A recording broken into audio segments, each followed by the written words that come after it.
The Columbia Workshop welcomes its friend from coast to coast to the broadcast of a comedy written especially for this program by James and Elizabeth Hart. Our show tonight is called Out of the Air, and it's based on an idea by Tommy White. The Columbia Workshop is happy to present in the role of Al DeVore, the American comedian Hiram Sherman, now appearing on Broadway now appearing on Broadway in The Tally Method. Out of the Air by James and Elizabeth Hart.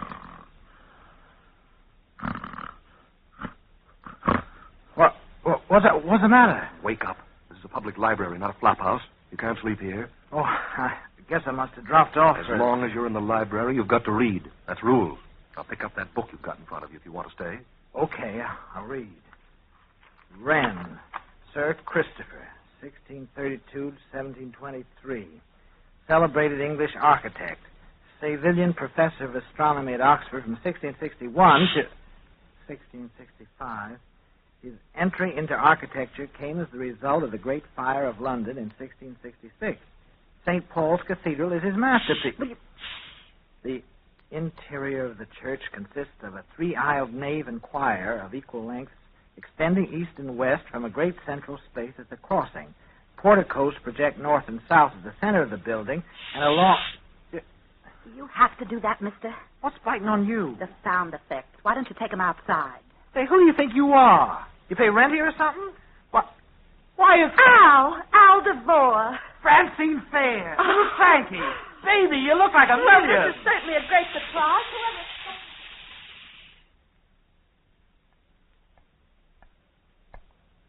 Gee, Al, that's the first time I ever been thrown out of a library. Forget it.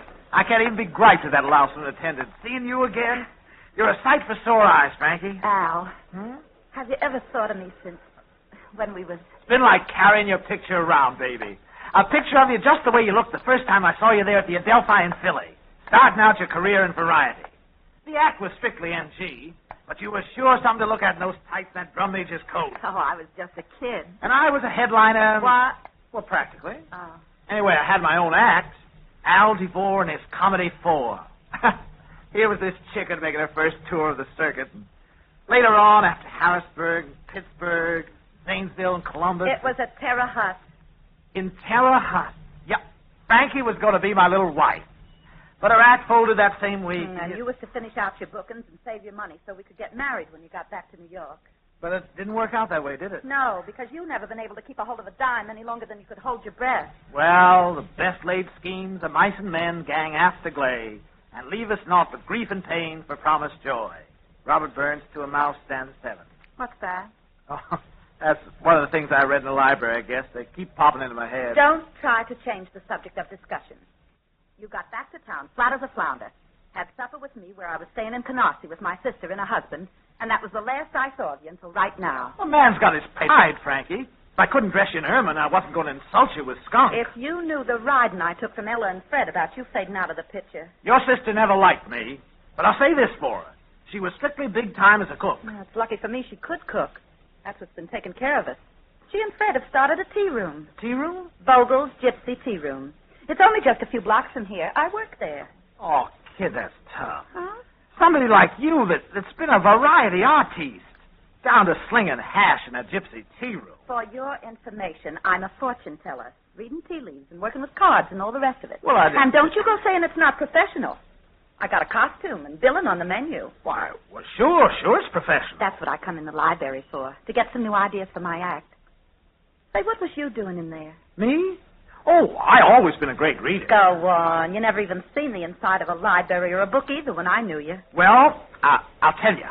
And I want you to keep this under your hat. I'm working on something pretty big. Is that a fact? Something that's so big it's going to make page 1 in Variety. This connection of mine, I don't want to mention any names, why, he thinks it's terrific. Why, Frankie, he says Look out. That shine you got on your suit never came from sitting around the Waldorf Astoria. Oh, what's the use? Never could put anything over on you anyhow. I'm so flat you couldn't pick me up with a vacuum cleaner. Haven't even had a club booking in 3 years. Oh, that's awful, Al. Oh, honest, I didn't mean what I said about the suit. It looks swell. Thanks, kid, but I know how it looks. Where are you living? In the library, mostly. I've been coming there just about every day for the last 3 years. But, gee, I don't know why you should pick the library. Because I wanted to stay out of the sun and the rain and the heat and the cold and... Well, because they'll let anybody stay there. Well, that is, they will as long as you just read something. You mean they make you read? Sure. That's what the library's for, reading. They got a rule that says you have to read to stay in there. And you've been going in every day for 3 years? Well, what was you reading all that time? Well, I started out on the encyclopedia, but I finished that more than a year ago. From cover to cover? You've been through the whole encyclopedia? From AAA to ZZZ. Well, what was it you was reading out loud in there? There's another big one like the encyclopedia, the International Dictionary of Biography. I'm down to the W's in it. I don't know how you ever stood it. One thing sure is you can't go on like this. So what's to do, Frankie? I'm over a barrel. The first thing is you're coming back with me to Ella and Fred's tea room right now. I can fix you up with a meal, and, well, if you're willing to do a little work around the place, I'm sure we can find some place. There's no use talking. I want to tell you something, Ella. That's just about the best feed bag I ever tied on. I never seen a horse feed any more. Always your little joke, huh? Well, you got a nice little place here. Where's all the customers? The word must have got around we was having company. Anyhow, most of them stayed away, and the ones that did come beat it out early. Say, I wonder if that's some kind of a sign of the way it's going to be from now on. Now, Ella, you know it's going to work out fine. Setting up that army cot in the kitchen won't bother anybody, and Al's going to be a big help to Fred. Did I ask for help? No, you didn't, Freddy boy. And that's because you're not the complaining type. Would I pick a broken-down vaudeville actor if I did need help? Well, that's something I've been kind of hesitating to speak to you about. But I guess I better let you know now so you won't be disappointed later on. Yeah? Can't make any promises about how long I'll be able to stick around here, because next week, the week after, I may be taking an act out on tour. Oh, cut it out. Variety's in for a big comeback, and the time's not far off either. Listen to him. Vaudeville's in for a comeback. Say, Blowout, ain't you heard about it? Vaudeville's been deader than a hard-boiled egg for years. What's the use of kidding yourself, Al? Ella's right. Outside of a few unit shows, there just ain't any vaudeville now. Imagine going to a vaudeville show when you can stay home and listen to the radio. The radio. I'd like to get a hold of that guy that started radio. He's a murdering rat, that's what he is. He's the one that squeezed the last breath out of vaudeville. See, you just said it yourself. Said what? That vaudeville's dead. Don't you ever believe it. He's even calling himself a liar. This radio never was anything but a cheap novelty, and the people are catching on to it now. They want live entertainment, not a lot of noise coming out of a box. The whole thing will blow over inside of 6 months. Oh, you just don't know radio, Al. Why, it's wonderful, honest. Why, there's everything you can think of coming over the radio. Why, you could... Say, what's the idea? Where are you going? I'll sit over here at this table till you get back your right mind. Even if you did make only a part of a tour around the circuit, that ought to taught you what good entertainment's like. Leave him stay over there, Frankie. And if he gets as far as the door, don't stop him. Hey, what are you ducking under the table for? I was just picking a couple of pieces of paper up off the floor. Sure looks like you need somebody to keep the place clean around here. There was 2 women sitting at that table before you come in. One of them dropped a bill out of a Ella. We're getting back to radio, Frankie. I guess there's only one way to cure those screwy ideas of yours. How'd you like to see one of those broadcasts? Oh, but Al, don't you know you need tickets to go to a broadcast? They won't let you just walk in. Take a look at these, honey. Ella, he has got tickets. No. But you tell him. Oh, I'm just dying to see a broadcast of that show. Get your coat on, Frankie. We just got time to make it if you hurry. I won't be a minute, Al. You see, this big connection of mine given to me this morning. Well, naturally, I didn't have any idea of punishing myself by sitting through a radio program. But just to show Frankie how wrong she is, and, well, to please the kid, guess I might as well take her. Okay, Al, let's get going. Right, chicken. Well, so long, folks. See you later. Oh, Al, I never... You know, Fred, there just must be something phony about him getting tickets for a show like you tell him. I don't know, Ella. Maybe he has got some big connections. I guess this is Nibs coming back to borrow a nickel car fare. I'll get it, Fred. Okay. All right. I'm terribly sorry to bother you after you're closed, but I wonder if you found 2 tickets under one of the tables tonight. 2 tickets? They were for that radio quiz, you tell them. I thought they might have dropped out of my purse while I was having dinner, so I took a chance by coming back to see if you found them. The name is Mrs. Bidemeyer. Now, Mrs. Bidemeyer, you sure you understand the rules of You Tell 'em? Remember, I ask you a question, and if you answer right, you get $5. But that's not all. After you answer your question, you get 30 seconds to tell what you know about the subject. And you get $5 more for every single fact you tell us. All right, here's your question. Why was Mother Eve a walking joke? Huh? You mean Eve, like in the Bible? Oh, for the love of Mike, lady. The answer is because she was made out of a rib. That chestnut just about dates back to Mother Eve. The gentleman in the front row seems to want to show off what he knows. But that's all right, Mrs. Biedermeier. I'm sure you would have figured out the answer for yourself. So here's your $5. And now, you tell him. You tell him about ribs. Ribs. Well, there's a spare rib. That's right, $5. And let me see. Spare rib? You... Oh, I said that before, didn't I? Now, let me Our see. rib is one of the curved bones, articulated in pairs to the spine and vertebrae. In man, there are 12 on each. Time's up, and here's your $10, Mrs. Biedermeier, and thank you.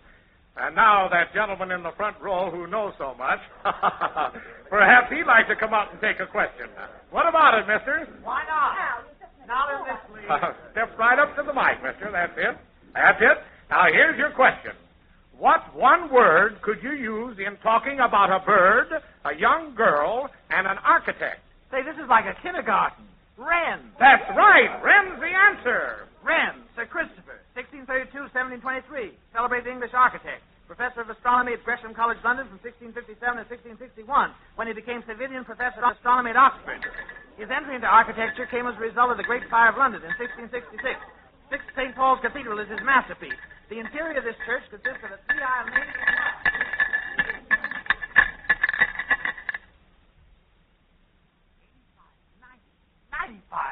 $195. Oh, Al, you were wonderful. Just wonderful. Look, are there many of those things on the radio, Frankie? Quizzes? Why, there must be 3 or 4 of them on every night. And they have them all times of the day, too. Honey, I just found myself a career, right out of the air. That ain't a public library I've been hanging around. It's a gold mine. If I had any idea it was as easy as that, I've been there all the time.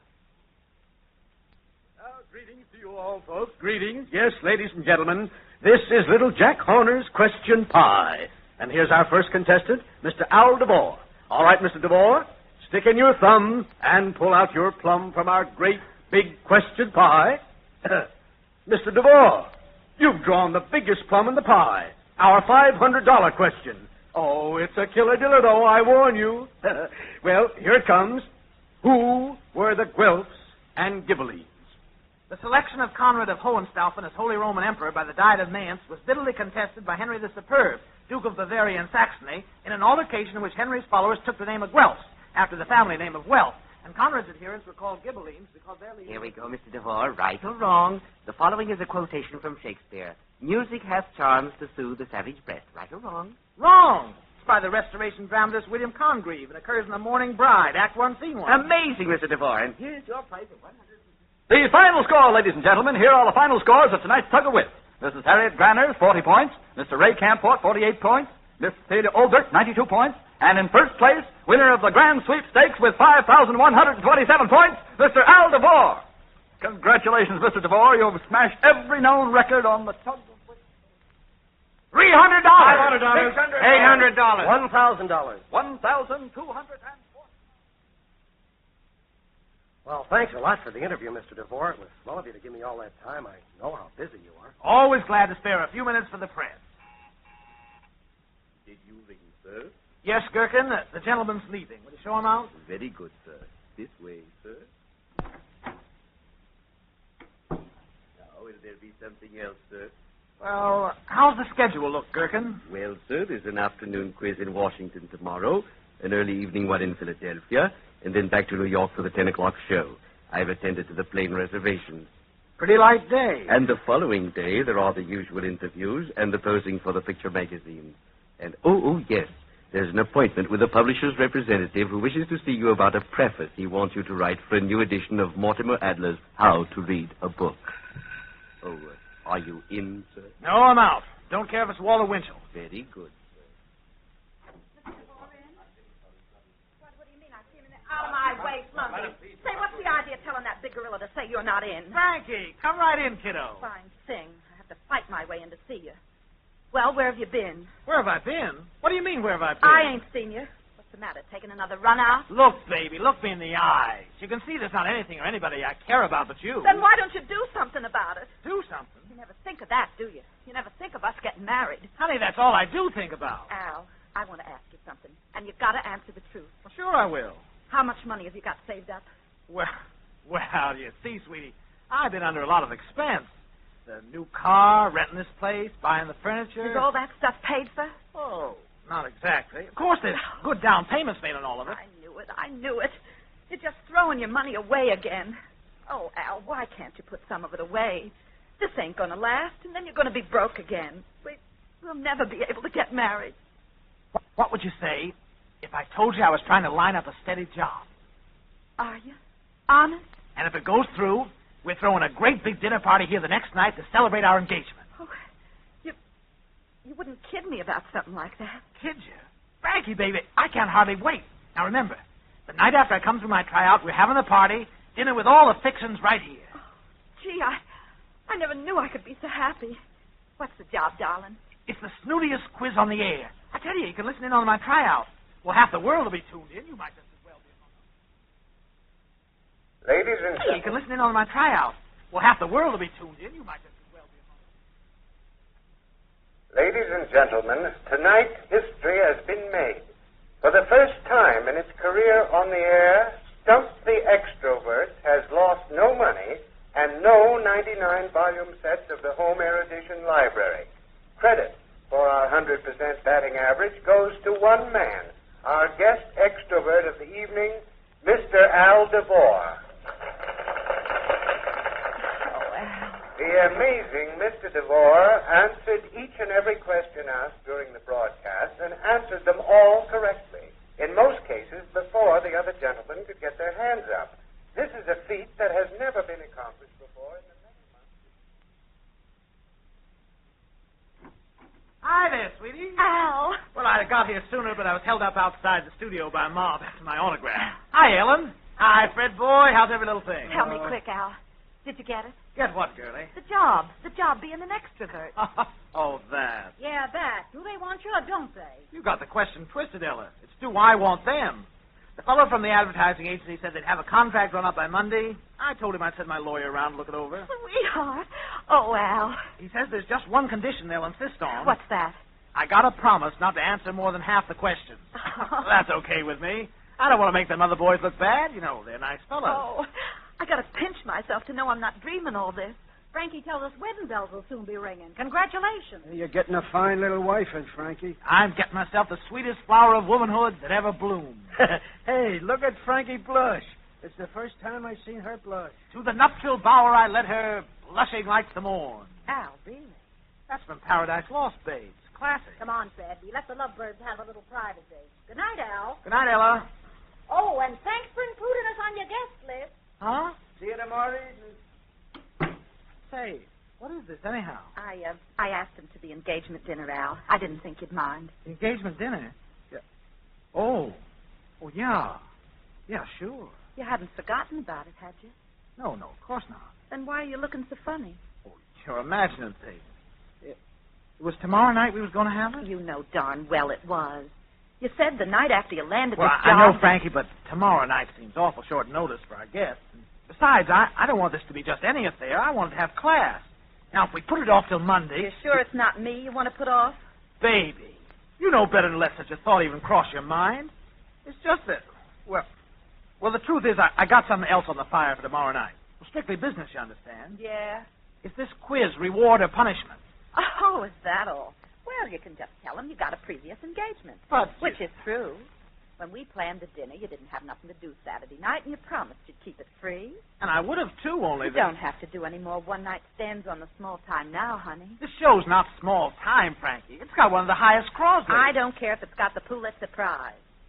You promised just as soon as you got taken on Stump the Extroverts, you'd cut out all the others. This is positively my farewell appearance as a guest artist. You see, this reward or punishment is the only coast-to-coast quiz I haven't been on. They'll feel kind of hurt about it. If I was to pass them up, it'd be a knock for the show. And I never asked many favors of you, did I, Al? No, I guess you didn't. Then do one now. Give up that quiz tomorrow. Just because I want you to. Oh, be reasonable, kid. We can throw every bit as good a party on Monday night. It won't seem as good to me. Oh, don't you understand? I promised. Just for once, I'd like you to keep a promise you make me, Al. Look, Frankie, you gotta realize I'm a public figure now. Think of all the people I'd disappoint if I didn't show up. The sponsors, the MC, The studio audience. The newsreel men. They'll be there, too. I see. Ha! I knew you would be. You got too much on the ball to be a wet Would you blanket. mind getting out now? How's that? I said, would you mind scramming? Well, do I have to put it in sign language? Honey, do you feel sick or something? I'm sick, all right. Sick of you and sick of myself for being a sap so long. Oh, I was crazy to ever think you loved me. There's only one person in the world you love, and he's in your looking glass. Now, listen here. No, you do the listening. Oh, I know it burns you to hear the sound of any human voice except your own. But I want you to know we're through, for keeps. I want you to know if you'd done like any other man would have and bought me an engagement ring, I'd throw it in your face right now. Frankie, for the love of... You're nothing but a big swollen-headed show-off, a bag of wind. Someday they're going to ask you a question on one of your quizzes. It takes common sense to answer, and you'll be sunk. I hope that time comes soon. I hope it comes tomorrow night.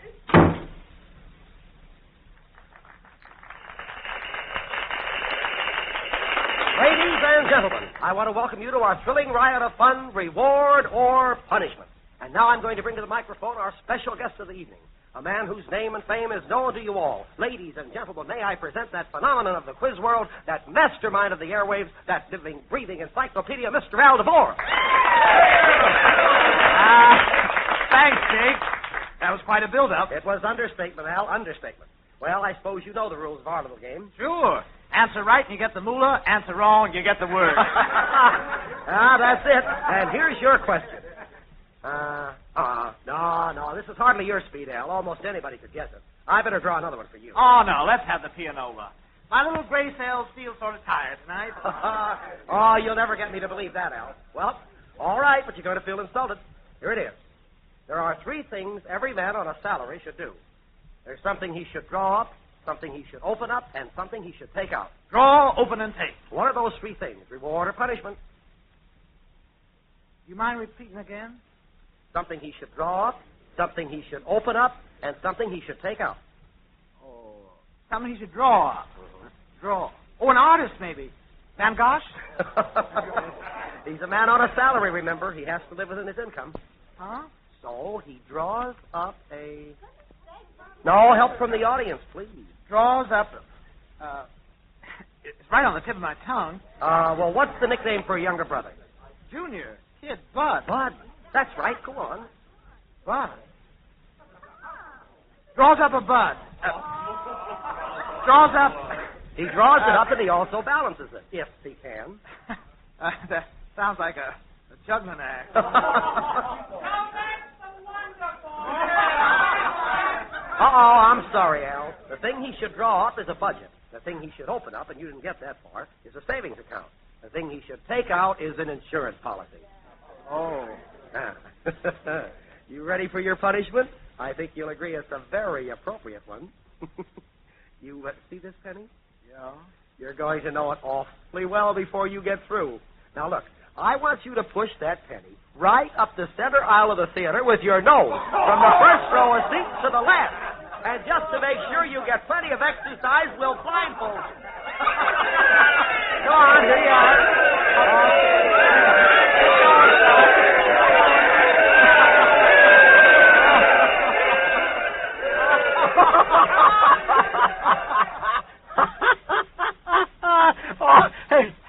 Hey, listen to what Winchell says about Al, Frankie. I already read it. Oh, Rich, ain't it? I think it's mean the way the papers go on right now. 3 days now since he flopped on that quiz show. Why don't they lay off? Why don't they forget him? Don't you worry. They'll forget him all right. They and everybody else, including you, thank the Lord. Say, you gave that pony the air just in time, sis. Say, what you putting on your hat for, Frankie? Where you going? Say, don't tell me you're going back to that.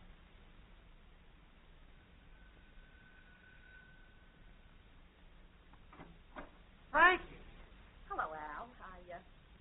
I was in the neighborhood, so I thought I'd drop by for a sec. I'm glad you did. Here, let me take your coat. It's Gherkin's night off, so I'm acting as my own butler. I thought Gherkin had Friday nights off. Yeah, he asked me to change it. Well, you look swell, Frankie. You want to sit down? I don't see anything to sit on. Oh, I forgot. Well, the furnish is all at the interior decorators. It's been fixed over more modern style. Don't, Al. Don't what? You don't have to, you know, with me. Well, if we're going to play riddles... Oh, what's the use? The installment people took back the furniture this morning. I let Gherkin go this afternoon. I'm expecting the landlord this evening to say, put up or get out. Oh, never mind, though, honey. When you get your first salary check from Stump the Extrovert, you can get back the furniture and Gherkin... It's not going to be a first salary check. Huh? Or any other kind. They called me up the day after I made my flop and said they'd changed their mind. Why, the dirty... No, they ain't.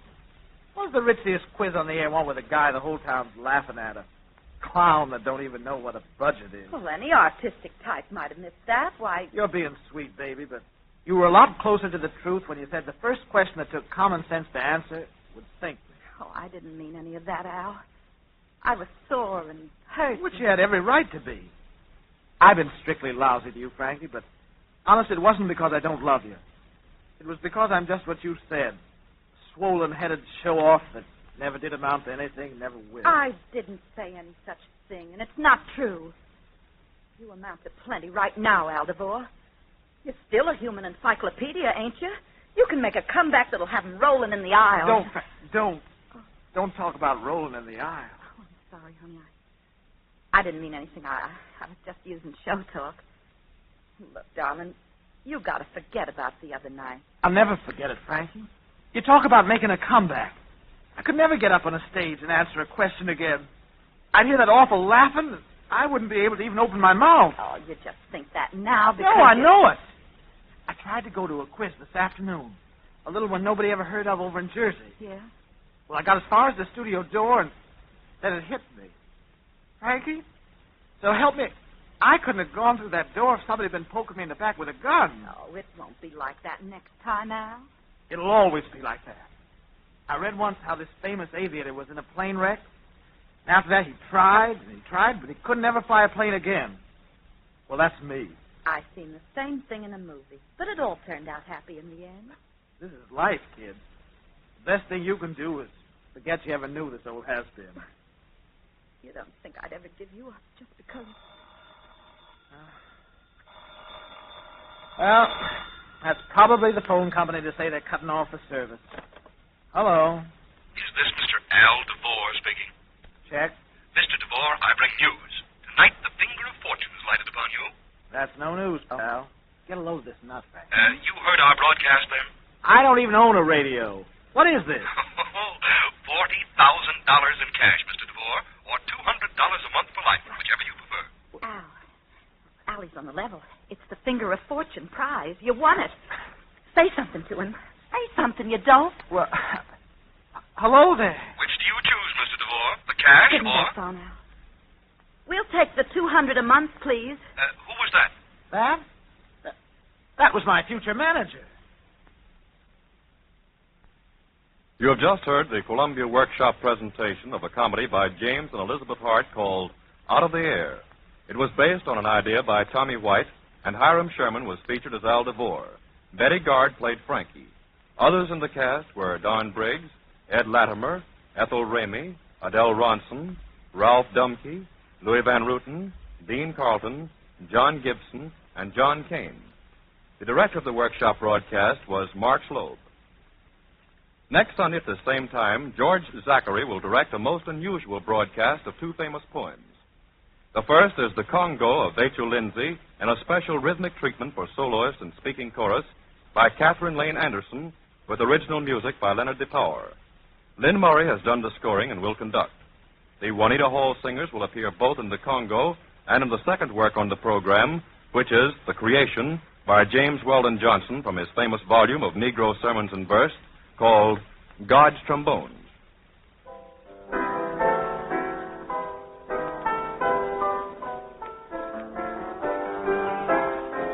This is the Columbia Broadcasting System.